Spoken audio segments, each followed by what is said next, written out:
27 मे हा रमाबाई आंबेडकर यांचा स्मृती दिन म्हणून ओळखला जातो.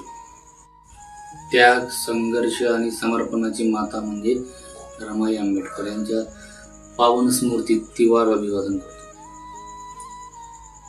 रमाबाई आंबेडकरांनी 4 मुलं निधन पावले तरी रमाबाई आंबेडकरांनी समाजासाठी कार्य करत राहिले.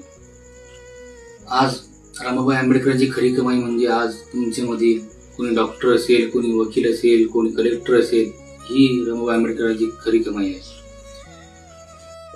रमाबाईच्या कष्टामुळे, त्यागामुळे आज आपला उद्धार झाला. बाबासाहेबांच्या यशस्वी होण्याच्या पाठीमागे रमाबाईचा बी तितकाच हातभार आहे. बाबासाहेब हे शिल्पकार झाले. कोटी कोटी लेकराची माय तुमच्या आमच्यामधून निघून गेली. कोटी कोटी आसवांचा पूर वाहिला. तिच्या त्या